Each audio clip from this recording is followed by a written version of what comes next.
De manera muy especial quiero saludar a Marta Cecilia Sánchez, a Amparo Sánchez,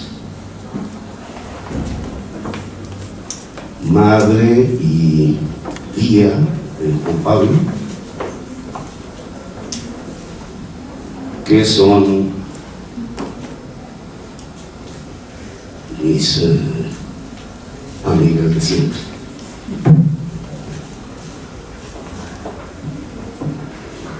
Y al señor Henry Victoria,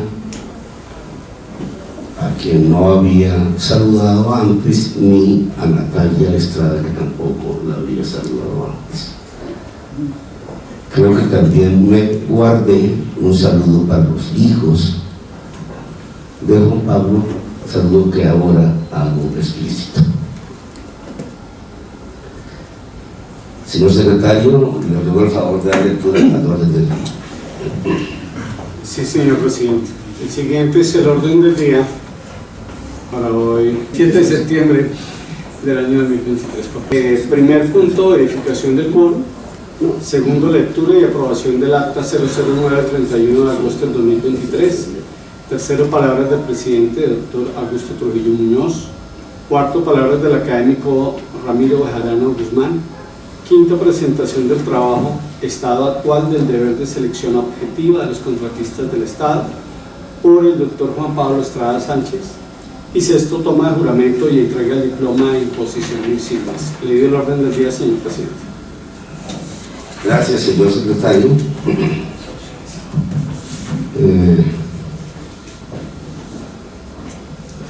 El punto tercero es simplemente saludo del presidente de la corporación y le pido a la academia que lo apruebe en ese sentido. Le pregunto a los académicos si aprueban el orden del día con esa modificación. Gracias, señores académicos. Continuemos, señor secretario, con el orden del día. Sí, señor presidente. El primer punto del orden del día es la verificación del quórum. Le puedo certificar que se encuentra presente quórum suficiente para la sesión que actualmente desarrollamos como una sesión solemne de posesión. Gracias, señor secretario.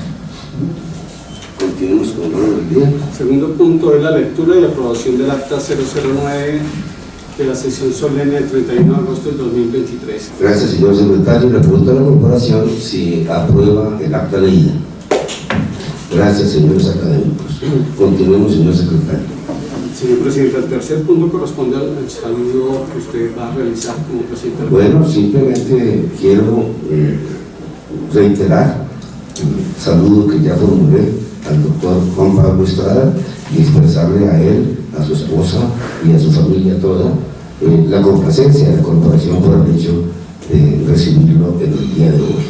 Quiero saludar también, no lo hice oportunamente, al exmagistrado Alfredo Beltrán Sierra y a la decana de la Facultad de Derecho de la Universidad Externado de Colombia, Edilsen González de Cancino, presentes ambos aquí. Hoy es una fecha de gran importancia para la corporación porque se trata de engrosar nuestras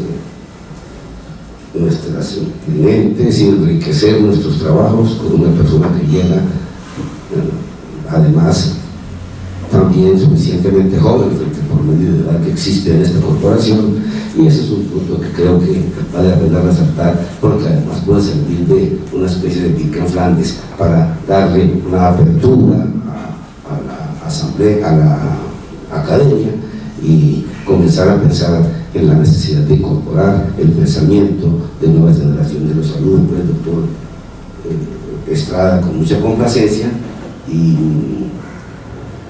le anuncio que será el académico Ramiro Bejarano quien, a nombre de la corporación, expresará unas palabras con el objeto de saludar. Muchas gracias, pues, por estar aquí, y sin Sin nada más adicional, pido al académico Bejarano que venga le doy la palabra al académico Bejarano. Muchas gracias, señor presidente. Señores miembros de la mesa directiva,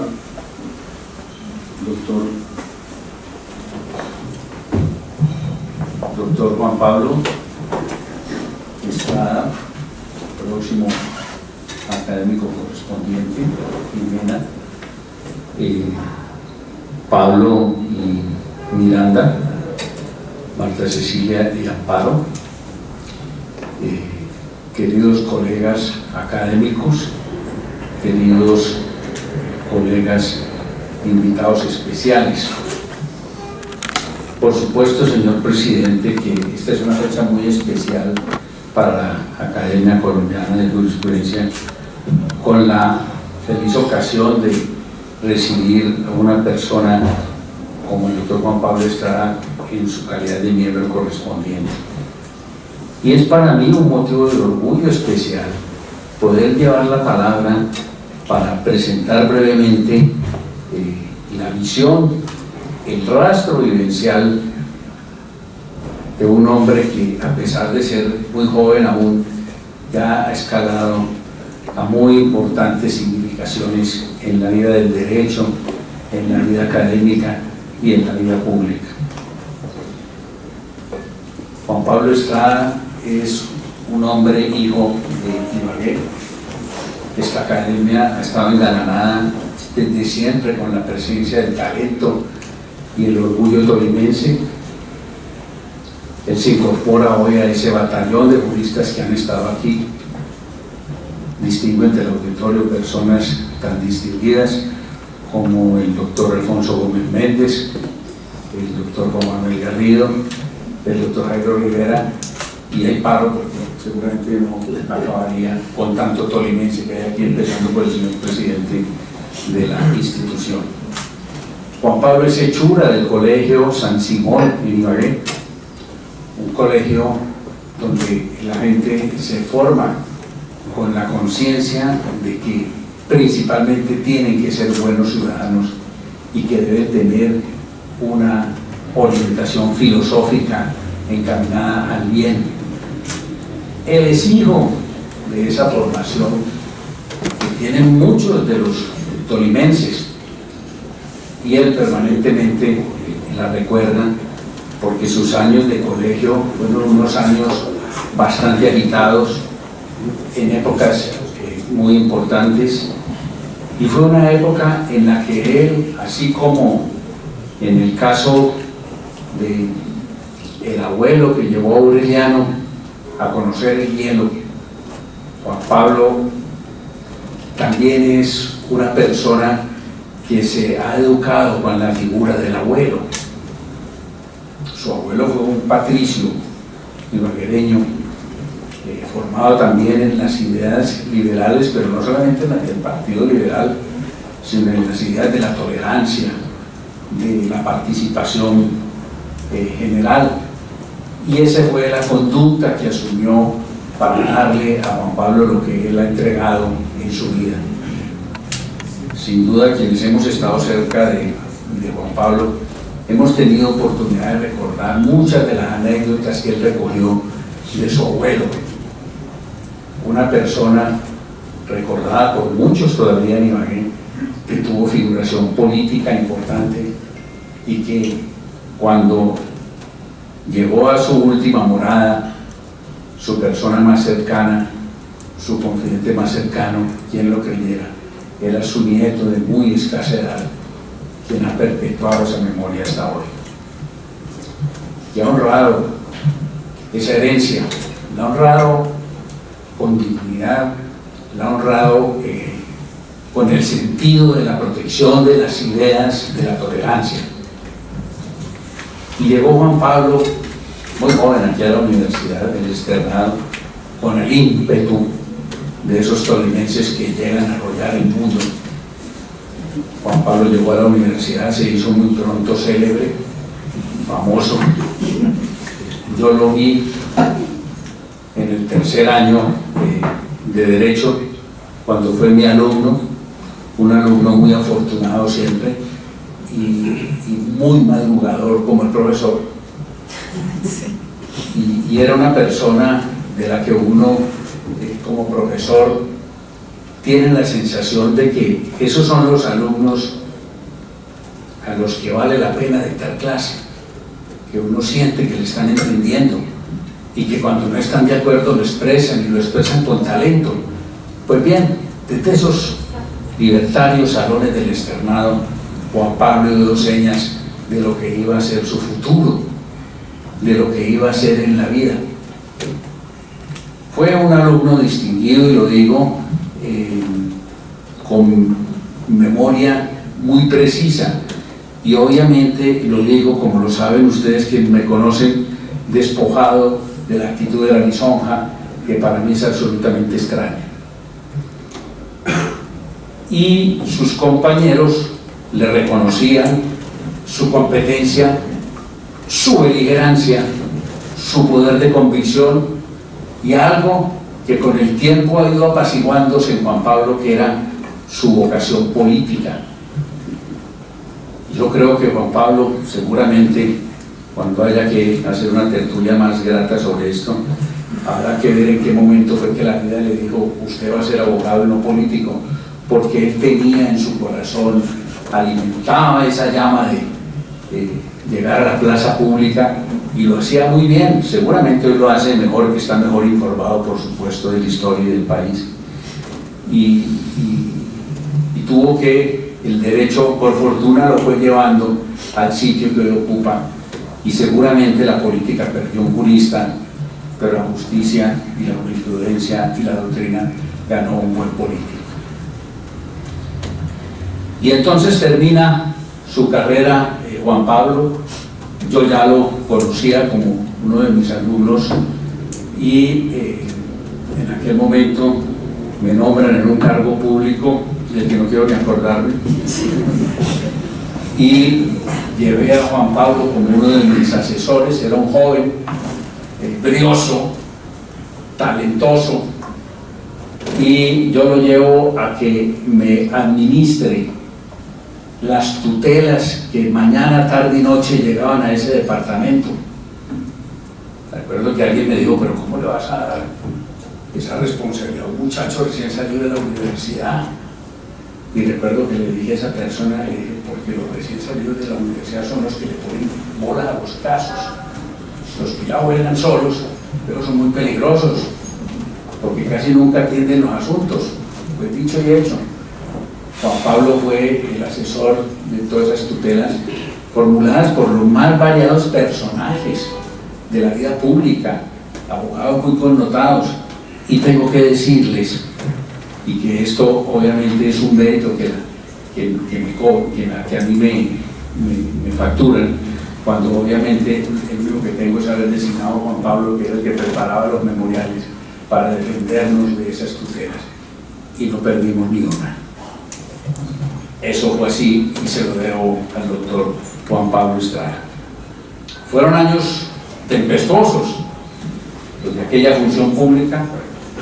Salí de esa institución y Juan Pablo siguió en su vida como funcionario público, y se incorporó al equipo del doctor Rómulo González, un distinguido amigo también de allá de Tolima.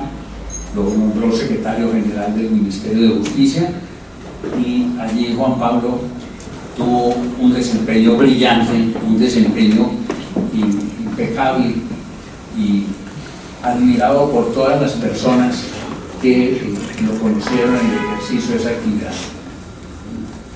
Y allí, en ese cargo donde estuvo mucho tiempo, un buen día decidió que no más el servicio público, y que iba a cumplirle a su secreta vocación de ser abogado litigante. Y esa es una decisión que se toma en la vida, y que cuando se toma ya no tiene regreso. Tienen más posibilidades de justificar otras decisiones, como la de casarse o no casarse, que la de decidir si se va a ejercer o no la profesión de manera independiente. Un buen día llegó Juan Pablo y dijo: yo me voy a dedicar a ejercer la profesión, y yo lo miré pues no con sorpresa, sino como si estuviera esperando esa noticia, y dije, bueno, eso me parece que es acertado, y ya de eso hace 20 años que Juan Pablo se ha vuelto un abogado muy respetado en el foro del escenario de los administrativistas, en el fuero arbitral, en los despachos judiciales. Es un abogado temido en el buen sentido de la palabra, porque es un hombre aguerrido, es un hombre que maneja un verbo iluminado, espontáneo, rápido, pero sobre todo es una persona que está ilustrado en el oficio de representar con dignidad, con decoro y con suficiencia a la gente. Muchos de ustedes, los que están aquí, con su presencia confirman ese perfil humano de Juan Pablo Estrada. Aquí está nuestro rector de la universidad, el doctor Fernando Parra, quien con su presencia obviamente también hace un símbolo, una señal de aplauso a ese mérito que hoy recoge la vida temprana de Juan Pablo Estrada. Y era obvio de una persona en la que concurren tantas virtudes y tanto torrente sanguíneo, no podía pasar inédito frente a la academia. Y ya Juan Pablo Estrada es profesor titular del externado, distinción que se da a profesores que llevan más de 10 años dando cátedra, y es un profesor acatado en el Departamento de Derecho Administrativo, en pregrado, en posgrado. Nosotros en el Departamento de Derecho Procesal contamos con sus luces, como los contamos de otros profesores de otros departamentos, como mi buen amigo el doctor Humberto Sierra y otros que están aquí. Y allí, en esa actividad académica, Juan Pablo se ha hecho no solamente notable, sino imprescindible. Los foros, las discusiones sobre el tema del derecho contractual administrativo necesariamente tienen que pasar por la mirada suya, por el verbo iluminado suyo, y siempre con la capacidad que tiene él de aplicar el proverbio chino de concederle un espacio al error, cosa que no es fácil. Juan Pablo sabe la importancia que se tiene de llegar en un momento determinado y decir estoy equivocado y tengo que rectificar, y en muchas ocasiones lo ha hecho con suficiencia, con mucho talento y sobre todo afincando el respeto que todos los días crece en la comunidad respecto a él. Pero, y con esto voy terminando, señor presidente, usted me dijo que esto era una cosa breve, yo la traigo escrita, pero obviamente me pasa que hablar de una persona tan especial para mí y para mi familia, pues me suscita emociones muy importantes. Balzac decía que la exaltación a cualquiera, excepto a nosotros, siempre es tediosa. Espero que ese no sea el instante. Pero quiero cerrar esto con destacar dos cosas. Juan Pablo sabe, y así ha ejercido la vida, que la principal virtud del hombre, como decía el doctor Santiago Pérez, uno de nuestros próceres del externado del radicalismo, es el carácter. Sin carácter no hay ninguna empresa que pueda salir adelante. Con carácter los errores son inclusive perdonables y comprensibles. Y esa virtud del carácter es no solamente inherente a Juan Pablo Estrada, sino que brota en su volcánico torrente sanguíneo. Y yo aprecio esa circunstancia porque detrás del carácter obviamente surge otra virtud maravillosa, que es la lealtad y la amistad, de la que yo gozo por fortuna de Juan Pablo. Y una última referencia para hacer el señalamiento de que Juan Pablo Estrada, el hijo de ese colegio de San Simón de Ibagué, el hijo del externado de Colombia, el abogado litigante que todos hemos conocido, el profesor universitario, ha sabido entender que en el mundo el buen abogado es aquel que no solamente conoce el derecho, sino que se interna en la disciplina del humanismo. Juan Pablo Estrada es un hombre buen lector, es un hombre disciplinado en el conocimiento de la literatura, de la historia, porque él sabe que hay una diferencia protuberante entre ser abogado, tinterillo y ser humanista. La persona que recibimos hoy en la academia es un humanista. No solamente maneja el derecho, sino que se mueve como pez en el agua, en el complejo pero magnífico universo de las letras. Por eso yo me siento muy complacido de que usted me haya dado esta oportunidad de describir quién es Juan Pablo Estrada. Como ven ustedes, que son muy emotivas mis palabras, pero espero que ustedes entiendan que es muy sincera. Usted ha dicho, señor presidente, y yo estoy de acuerdo con lo que usted ha dicho, que la llegada a la academia de una persona como Juan Pablo Estrada simboliza mucho generacionalmente. Es el primer hombre de su generación que llega a esta academia. Y eso tiene no solamente un mérito, sino un mensaje importante para la comunidad de abogados jóvenes. Nosotros que ya estamos en la edad otoñal, unos más que otros, por supuesto entendemos el precio de que aquí se siente sangre nueva. Los que están llamados a tomar la posta y continuar manteniendo el prestigio de esta centenaria Academia Colombiana de Jurisprudencia, donde han estado todos nuestros mayores, donde han brillado las mentes más importantes del derecho colombiano. El doctor Juan Pablo Estrada honra a su estirpe y honra de hoy en adelante y para siempre a esta academia. Bienvenido, doctor Estrada. Señor secretario, continuamos con el motivo del orden del día. Sí, señor presidente. El punto quinto del orden del día es la presentación del trabajo, estado actual del deber de selección objetiva de los contratistas del Estado por parte del doctor Juan Pablo Estrada Sánchez. Gracias, presidente. Muy buenas tardes para todos. Doctor Bejarano, conmovedoras, sentidas, pero sobre todo inmerecidas las palabras que me acaba de dedicar. Usted ha sido mi maestro, pero sobre todo mi amigo. Nadie en este recinto me conoce más que usted. Podría dar cuenta de las 3 vidas que decía García Márquez vivimos todos los mortales. He recibido de usted consejo oportuno, apoyo irrestricto cuando las noches pasaron de pardas a oscuras, pero sobre todo ejemplo de rectitud y de pulcritud en el ejercicio de la profesión, de amor por el oficio de jurista, de generosidad en la transmisión del conocimiento.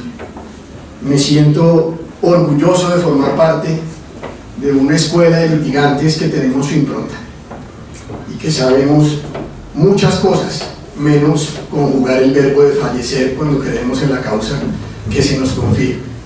Mi gratitud por siempre, extensiva desde luego a Margarita, a Ana y a Cristina.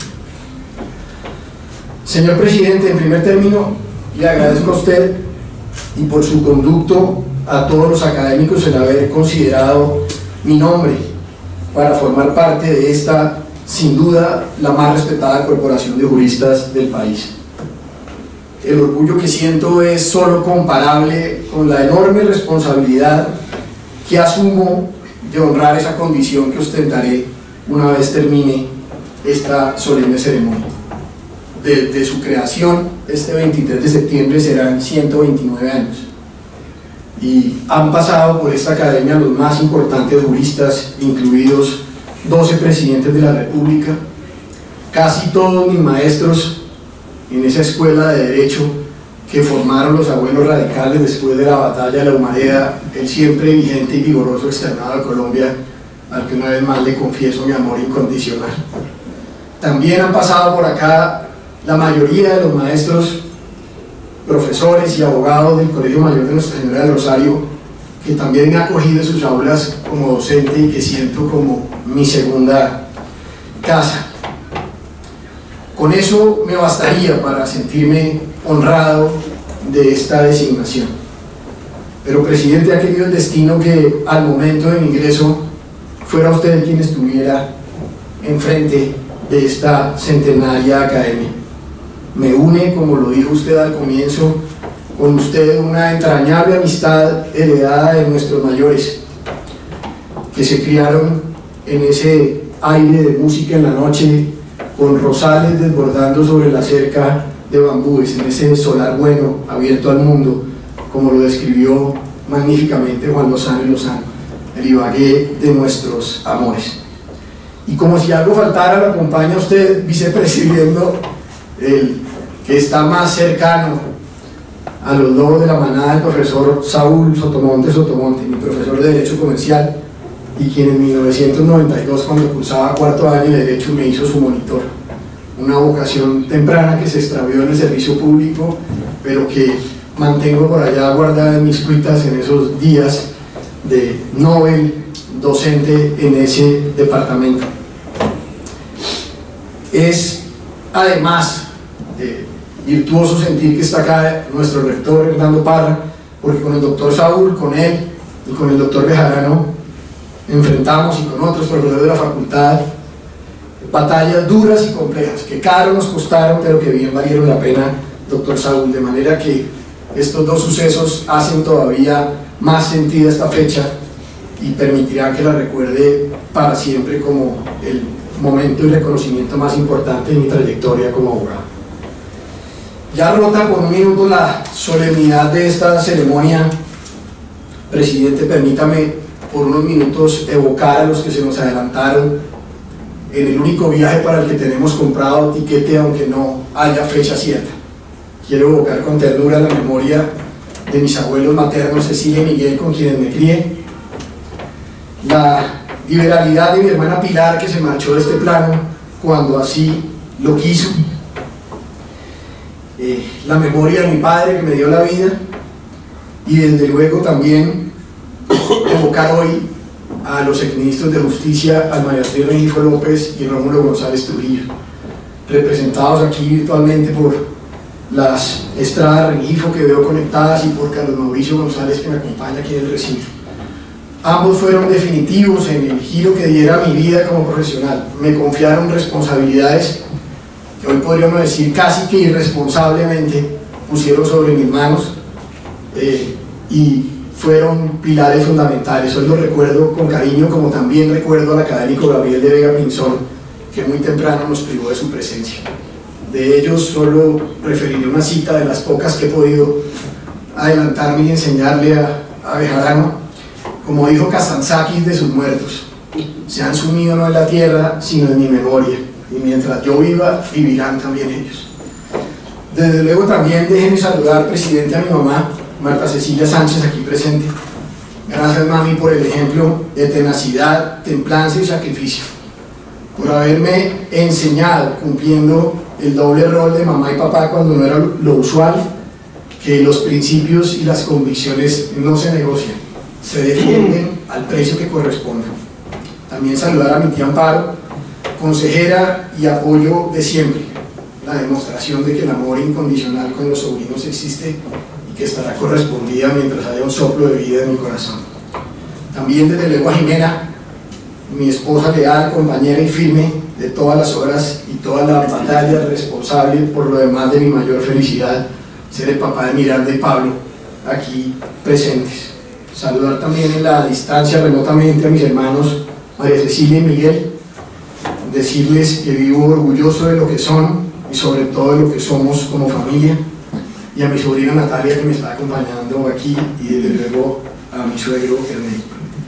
Para cerrar, presidente, y que no me expulsen el día de mi posesión por no atender en forma rigurosa el orden del día propuesto por la mesa directiva, quiero recordar lo que dijo García Lorca en un hermoso elogio de la amistad: son mis amigos quienes me han creado la obligación de triunfar, y yo triunfo porque quiero que mis amigos no pierdan el cariño y la fe que depositaron en mí. A todos los amigos que me acompañan hoy aquí, presencial y virtualmente, gracias. Hoy y siempre en la batalla, dándolo todo para que no pierdan ni el cariño ni la fe que me tienen. Muchas gracias de verdad. Dicho lo anterior, presidente, entro en materia. Usted ha sido muy claro en explicarme las reglas. Este es un trabajo que estará publicado. No se trata de leerlo acá. Hay razones suficientes para no fatigarlos. Voy simplemente a hacer un recuento breve de cuál es la estructura de la ponencia que he presentado para poder tener a partir de hoy la honrosa condición de miembro correspondiente de esta centenaria institución. Es difícil moverse de las aguas de los contratos estatales. Veo aquí en el recinto a varios colegas que corren ese riesgo permanentemente. El profesor Ricardo Hoyos, entre otros. Jorge de Interlizzi, es difícil estar vinculado y que no lo salpique a uno el tufo de que es una actividad sombría, oscura. El profesor Gonzalo Suárez también. Y resulta que mayoritariamente los servidores públicos que asumen estas responsabilidades lo hacen con pulcritud y decencia, aún sorteando las dificultades que el ordenamiento jurídico les propone. Y uno de esos ejes neurálgicos de la actividad contractual es el de dar cumplimiento al deber de escogencia objetiva de los contratistas. No hay una mañana en que no nos levantemos con un mediático titular que evidencia cómo un contrato es un nuevo problema, un nuevo desastre, poniendo desde luego en riesgo el mandato claro del artículo 3 de la Ley 80 de 1993 que dispone cuáles son los fines de la contratación pública: satisfacer las necesidades de los asociados. Yo he querido ocuparme de este tema porque juzgo, y puedo estar equivocado, pero lo defenderé, porque aquí hay en buena parte uno de los autores de la criatura, que con el mejor de los propósitos en el año 2007 se hizo una cirugía de columna a la Ley 80 de 1993 y se hizo un giro de 180 grados en la estructura de este deber de escogencia objetiva. No había visto tal vez al profesor Juan Carlos Espósito, si está acá, pero ese giro en ese tema ha dado espacio a que las cosas no hayan mejorado. Por eso mi trabajo se ocupa de los siguientes ejes temáticos. En el primero, para honrar lo que hacen hoy mis hijos con tanta facilidad y que no dejan de angustiarme, tengo unas definiciones traídas de la inteligencia artificial. No dejo de descrestarme con la precisión con la que termina describiendo situaciones que en otros momentos nos tomó a todos los que teníamos que buscar entre las relatorías, las providencias y las decisiones. Hoy conecta de la manera hilvanada y precisa. Usted lo puede pedir para tarea de colegio, lo puede pedir para ponencia de admisión en la academia o simplemente para deleitarse con lo que concluyen.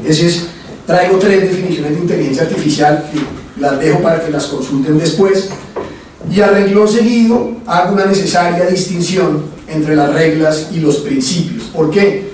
Porque es muy difícil abordar el tema de la contratación pública para quienes no viven permanentemente navegando en sus profundas aguas, perderse si no tienen claro que hay un cuerpo normativo que a partir del año 93 está movido por unos principios rectores, pero que también consagra e incorpora un número inagotable de reglas.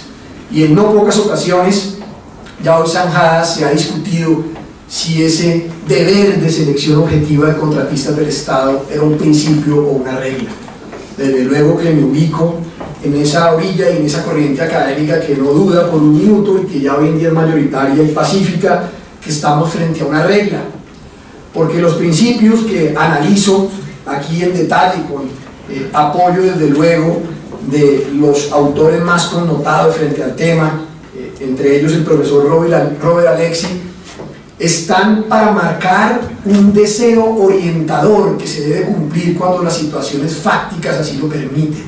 Se puede tratar de cumplir un principio rector lo más que se puede, pero no se puede desatender una regla. El principio da un margen de flexibilidad, la regla o se atiende o se desatiende, y en esa medida, por eso hay que hablar del deber de escogencia objetiva de los contratistas del Estado. Y como lo podrían ustedes articular cuando revisen las definiciones de inteligencia artificial que propongo frente al tema, la premisa general es despojado de subjetividad. Lo que es objetivo no es subjetivo. y lo que es objetivo tiene que ser determinado a partir de hechos medibles, cuantificables, que se puedan ponderar. Y eso es lo que siempre ha pretendido el legislador de cara a la escogencia de los contratistas que luego van a ejecutar contratos del Estado, que en una competencia reglada por unos principios superiores, algunos de raigambre constitucional, otros emanados de la propia Ley 80, el Estado se aprovisione de los bienes y servicios que necesita para satisfacer nuestras necesidades. El contrato estatal está presente en el día a día de todos los colombianos. Es imposible no estar conectado todos los días con alguna actividad que dependa de una concesión, de un contratista, de obra pública, etcétera, etcétera. En esa medida, la Ley 80 de 1993, y ese, digamos, es el segundo eje temático después de superar un análisis del tema de los principios y las reglas, y es cuáles son las disposiciones normativas que hoy en día están vigentes. Aunque ya han pasado años desde enero del 2008, cuando entró en vigencia la Ley 1150 del 2007, que modificó la estructura de la Ley 80, uno todavía sigue hablando de la nueva ley, porque la antigua era la Ley 80 con su artículo 29, que consagraba el deber de selección objetiva, aquel del cual no puede sustraerse ni el ordenador del gasto ni el evaluador de las propuestas. Traía una formulación amplia y generosa, como correspondía con los orígenes y con la génesis de esta ley de principios. Sin embargo, muy rápidamente empezó a hacer crisis en la medida en que traía un listado enunciativo de aquellos aspectos que podían ser objeto de evaluación dentro de una propuesta para hacerse con un contrato del Estado.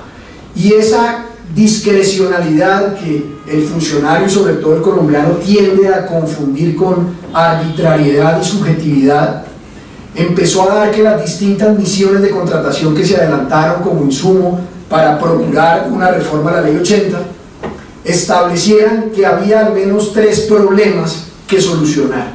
El primero, un direccionamiento grosero de esos procesos de convocatoria pública a partir de criterios que no representaban ninguna ventaja comparativa para determinar si un proponente tenía una mejor o peor propuesta. Si se analizaban el texto del artículo 29, se iba a encontrar que se le podía dar precio, puntaje, por ejemplo, a los equipos que ofrecía un contratista. Y si eran propios, tenía un puntaje, y si eran arrendados, tenía otro puntaje, en un momento en que el arrendamiento y el leasing eran ya figuras ordinarias en nuestro tráfico jurídico. Y podía resultar alguien ganador porque tenía los mejores estados financieros, y a los estados financieros se les asignaba un puntaje. Eso desde luego dio lo que concluyó con certeza esa comisión redactora de la Ley 1150: se estaban evaluando proponentes y no propuestas, y eso estaba dando lugar a una concentración que, como diría Gabriel de Vega, permitía que los concesionarios de vías del Estado colombiano cupieran en el asiento de adelante de una minivan, y eso desde luego no se compadecía con el principio de igualdad y con la libre concurrencia que protege tanto nuestra Constitución política como nuestra Ley 80. Y digo así la cirugía, y ahí me ocupo de la nueva norma, el artículo 5 de la Ley 1150, una regla promocionada como el pasa y no pasa, en donde se decidió dividir esos criterios que antes se permitía libremente escoger a quien configuraba y elaboraba las reglas en dos grupos: unos requisitos de habilitación y unos requisitos ponderables. Los primeros atendiendo a que se acreditara la idoneidad del contratista, y los segundos a mirar la ponderación adecuada del mejor ofrecimiento que satisfaciera la necesidad de la administración. Repito, y lo digo con la honestidad con que lo he hablado con quienes participaron, una idea magnífica. El problema se dio en la práctica, porque si queríamos evitar la concentración de contratistas, si queríamos evitar que se estuviera dando puntaje a aspectos que no resultaban relevantes y que automático ponían en la lista de carrera un proponente como inalcanzable, por ejemplo la experiencia específica, pues al moverlos al requisito habilitante, lo que se puede hacer cuando la norma es mal utilizada es cerrar la puerta de entrada a un interesado en el proceso. Basta con analizar el mercado y ver si un indicador financiero de alguien está por debajo del 1.2 y poner la regla que solo es válido a partir del 1.3. Y esos son los ejemplos tranquilos, porque hay situaciones patológicas para contratar la construcción de 6 escuelas en un departamento del Caribe colombiano que es como una mesa de billar, en donde no he oído jamás de un evento sísmico de relevancia. Se exigía en el equipo mínimo, como requisito habilitante, ya en presencia de la nueva norma, que el equipo incluyera un pH de geotecnia, como si se fuera a perforar el túnel 2 de la línea o hacer una intervención en una represa que tuviera problemas. Desde luego, alguien tenía ya capturado ese pH de geotecnia que haría muy difícil que otro entrara. Y abundan los ejemplos. Creo que hago un análisis detallado de las bondades de la norma. Y el segundo problema grave no es el de poder poner habilitantes que no dejan pasar. El segundo tiene que ver con la situación de a qué le doy puntaje. Porque resulta que hoy, y traigo para ello un ejemplo, ante la imposibilidad de evaluar la experiencia específica, al medir solo como habilitante y pensar en un criterio de calidad, resultaba absolutamente complejo. Y poco a poco se ha decantado, y tengo acá las reglas de participación de un proceso que vale 1.5 billones de pesos y está en este momento en curso. Hay unos requisitos habilitantes, asumimos que están bien hechos, vamos a eliminar la presunción, se podía participar, y el único formato de factor ponderable, el anexo 1 calidad, dice el proponente deberá diligenciar un formulario, este que tengo en mi mano, diciendo me comprometo a entregar a la entidad en caso de ser adjudicatario y sin ningún costo lo siguiente. Y entonces dice, por ejemplo, el que me dé más equipos sin superar de 1000. Pues no creo que nadie vaya a poner 990 para no tener los 1000 puntos. Y así sucesivamente en unas reglas que dan lugar a la empatitis. Terminan los grandes procesos con un puntaje igual, porque los otros criterios son legales: vinculación de personas en condición de discapacidad, emprendimientos con empresas y apoyo a la industria nacional. Nadie va a regalar esos puntos, todos van a poner equipo nacional, todos van a tener un grupo de mujeres en la empresa para ganar los puntos y todos van a tener su cuota de discapacitados. Y entonces quedamos en una de dos posibilidades: los contratos del Estado se adjudican hoy o con una baloto, este es un baloto de 1.5 billones de pesos, porque el día anterior a la audiencia de adjudicación se mira la última cifra, el último dígito de la tasa representativa del mercado y se escoge una fórmula de ponderación del precio, media a la alta, media a la baja, media promediada, y el que más cerca estuvo en el precio es el adjudicatario. Yo creo que esa es una situación patológica que hay que revisar, y ese es el cuarto capítulo de la estructura de mi trabajo. Me dediqué a evidenciar las que consideramos las principales patologías que se han presentado luego de la entrada en vigencia de la ley 1150, no solo esta, sino otra todavía más gravosa. Para una categoría de contratos, el único criterio para evaluar es el precio, el menor precio. Es decir, que estamos en subastas permanentes con la complejidad que ello comporta. Hay bienes ya especializados para proveedurías del Estado, de inferior calidad, porque ahí, como le pasa a algunos de mis amigos académicos, uno sabe lo que da y valora lo que recibe, y eso termina pasando en las subastas por selección abreviada de características técnicas uniformes, y es un tema a destacar porque no se da lugar a garantía.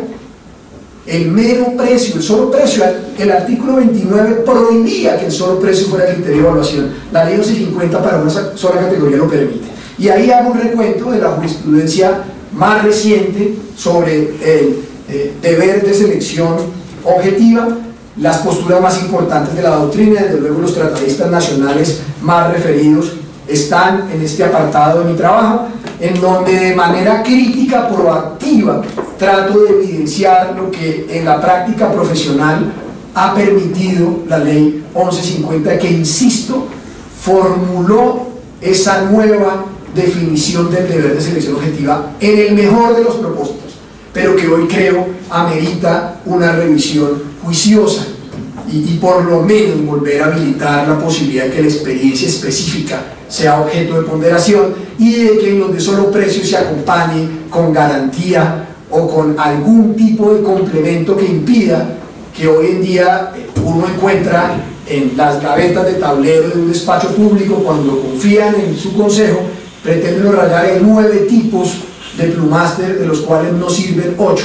Y el 9º que sirve es el que compró el funcionario con su propio presupuesto, el que usamos en todas las universidades, porque los otros se adjudicaron al menor precio, sin ningún tipo de garantía.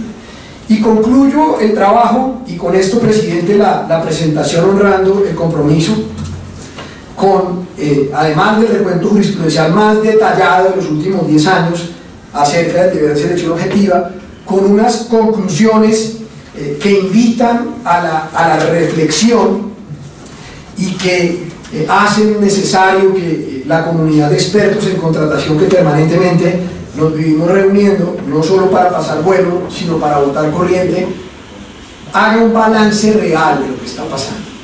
Porque el pecho se saca con que se compra más barato, pero probablemente está comprando más veces en el de la más barato.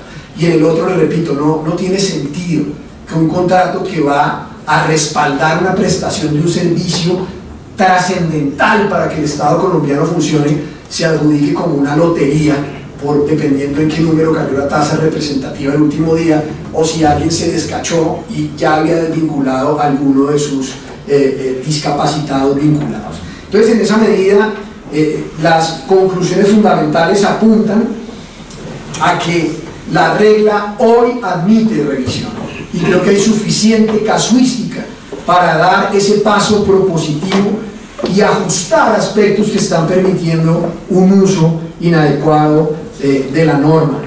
Hay que decirlo también, y lo digo con mucha frecuencia en clase de pregrado, en contratación pública el problema no es de las flechas, es de los simios. El que quiere hacer el proceso pulcro, respetando la libre concurrencia, respetando el deber de selección objetiva con las normas que hay, lo puede hacer. Pero el problema es que las mismas normas permiten también que se desfigure por completo la finalidad y el propósito de nuestro estatuto contractual público, y estemos hoy viviendo una situación calamitosa que probablemente, es una de las hipótesis que me atrevo a lanzar, esté pasando porque el Estado no está escogiendo sus mejores contratistas, y no porque esté primando un criterio de subjetividad, sino porque tal y como está aplicándose la regla del pasa no pasa, de habilitantes y ponderables, está dejando unos espacios que hoy habría que revisar y buscar cómo ajustar, porque en las resultas del contrato estatal inciden directamente en la cotidianidad de un país que no sale del atraso y de la postración en temas como infraestructura, como agua potable y sus necesidades básicas más sentidas. En eso consiste, presidente, académicos y amigos, el trabajo que he presentado a la mesa directiva de la corporación para ser admitido, y con esto concluyo mi intervención. Muchas gracias.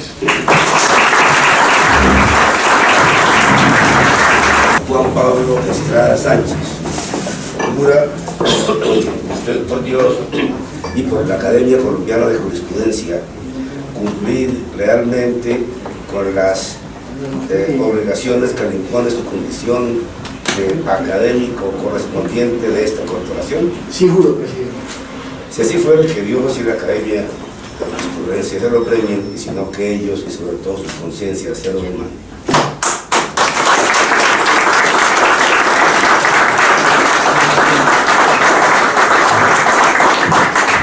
El diploma que la corporación pone en sus manos hoy dice lo siguiente: Academia Colombiana de Jurisprudencia. El señor doctor Juan Pablo Estrada Sánchez ha sido inscrito en esta corporación como miembro correspondiente en atención a los méritos y demás circunstancias que ocurren en él, y para que conste, se les pide el presente diploma en Bogotá a 7 de septiembre del 2023, el presidente, vicepresidente, el secretario. Le voy a rogar a la señora Marta Cecilia Sánchez, madre del doctor Estrada Sánchez, que entregue el diploma. Gracias.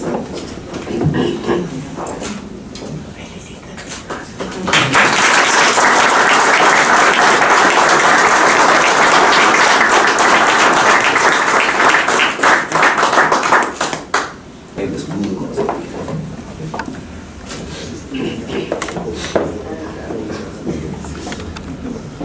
También esto, ¿no? También está la Tomar curso para colocarle, sacarle por comunicación.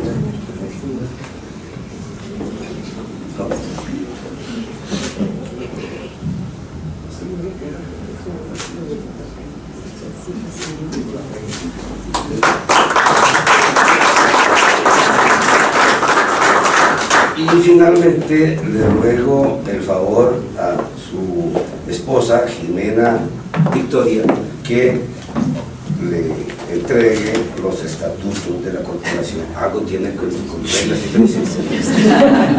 Para que nos cumplan.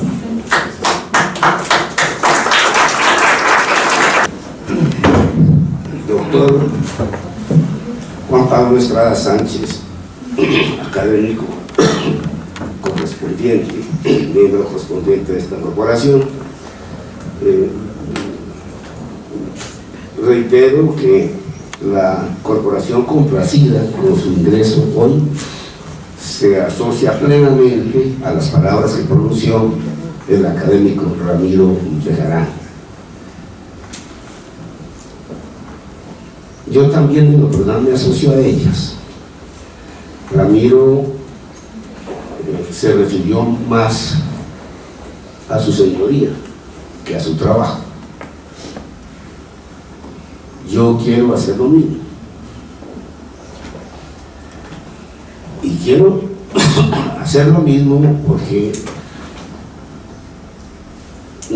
usted y yo estamos, como lo señaló usted al comienzo de sus palabras, transitando por caminos semejantes desde siempre y seguramente hasta siempre. Sus mayores y los míos fueron amigos. Yo recuerdo a su abuelo Miguel Sánchez París, recuerdo a su abuela, la recuerdo en mi casa con mi madre.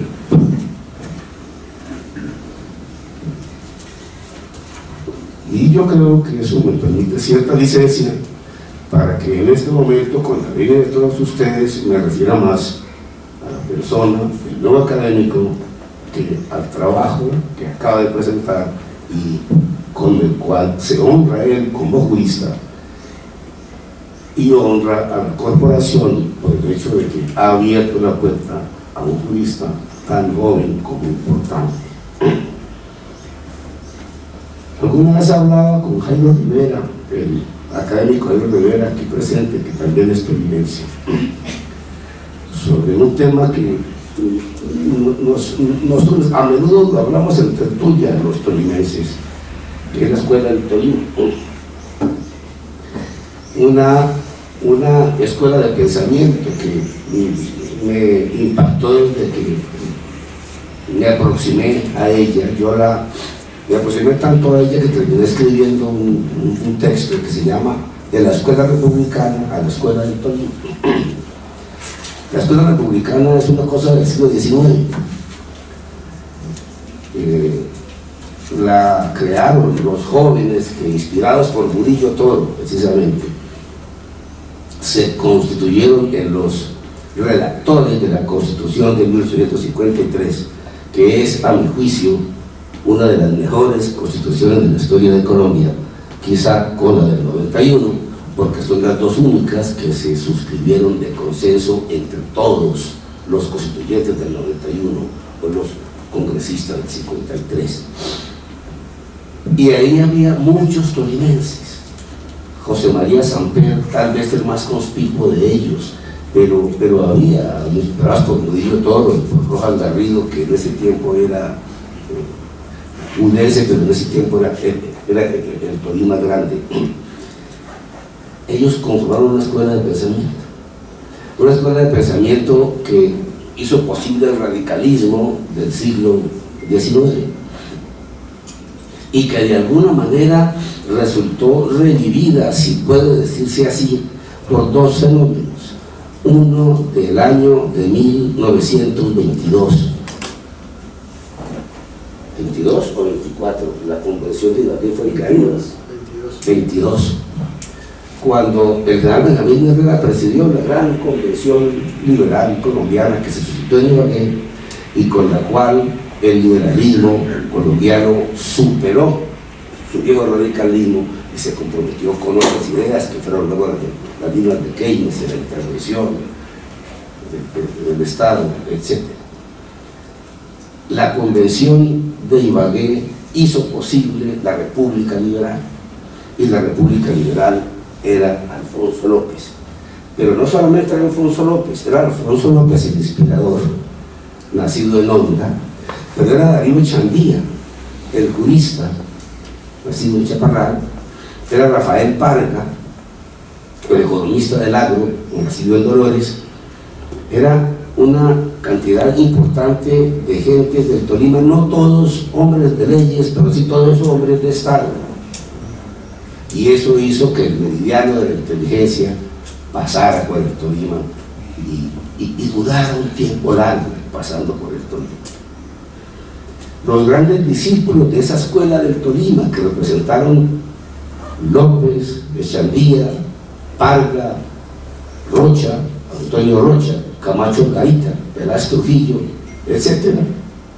Los grandes discípulos fueron Rafael Caicedo Espinosa, Alfonso Palacio Rudas y Alfonso Jaramillo Salazar, quienes constituían un triunvirato en torno al cual giraban los hombres notables del pensamiento y de la acción política en el Tolima. Uno de ellos, Sobel.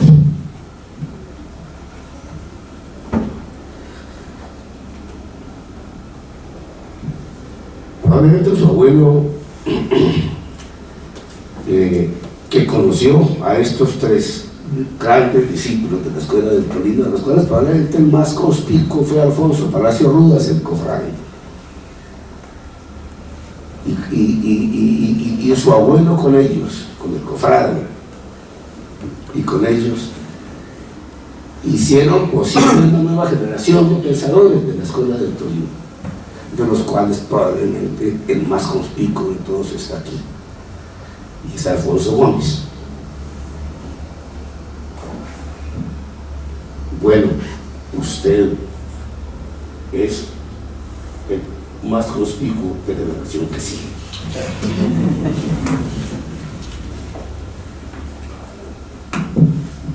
Siento pues que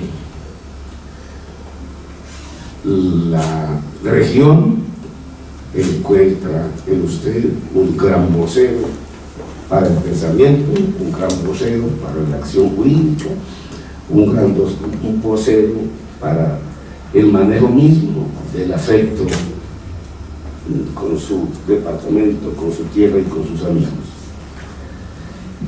Y la Academia Colombiana de Jurisprudencia, que me honro en presidir, no dudo que hace suyas esas consideraciones para trasladarlas a usted como reconocimiento de lo que ha sido su vida y como propósito y compromiso de lo que va a hacer su trabajo dentro de la corporación a beneficio de la comunidad jurídica y del país. Honorable académico correspondiente Juan Pablo Estrada Sánchez, como dijo Ramiro Bejarano, bienvenido al seno de la corporación. Va a usted también a honrarla, y la corporación se va a complacer, se siente complacida ya. Usted bien sabe que en ella tienen asiento los mejores juristas de Colombia, quienes, con la única excepción, porque no llego hasta allá, suscriben esa misma complacencia, ese propósito que hemos tratado de expresar acá, y le entregan con toda sinceridad un abrazo de amigos de colega. Bienvenido, doctor Juan Pablo Sánchez.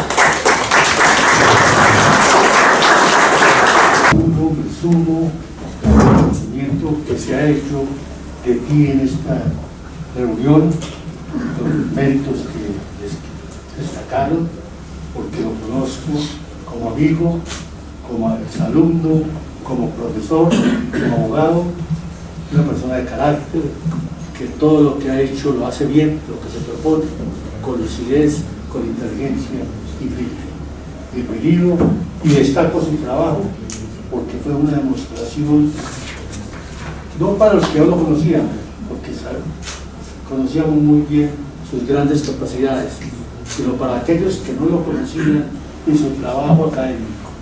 Ha brillado usted con su ponencia, con su presentación, y estoy seguro que esta es una adquisición importantísima para la academia y para las nuevas generaciones que van ingresando a nuestra institución. Un abrazo.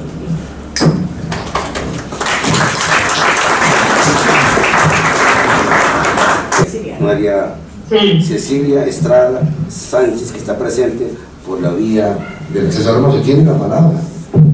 Gracias, sí señor, la hermana de Juan Pablo, desde los Estados Unidos, con mi familia aquí, con su sobrina Lila, su cuñado Bill. Me siento muy orgullosa. Y bueno, hay muchas cosas de la carrera de mi hermano que me he perdido porque vivo acá hace 35 años, pero me lleno de orgullo de oír a sus maestros, a sus colegas y a la manera que se refieren a mi hermano como una persona brillante y de integridad. Y bueno, quería saludarlo, decirle que nos sentimos muy orgullosos y desde acá lo acompañamos de todo corazón. Muchas gracias. La palabra, Marta Cecilia. Yo solo quiero felicitar a mi hijo, decirle lo orgullosa que estoy de él y agradecerles a todos los que están aquí y algunos más especialmente, como Ramiro y Margarita, como Pachito, como tú y Elena, que son los que han colaborado también para que Juan Pablo pueda brillar y pueda en determinado momento ser la persona que es. Muchos de ustedes han hecho parte de quienes han contribuido al crecimiento intelectual, emocional y justo de Juan Pablo.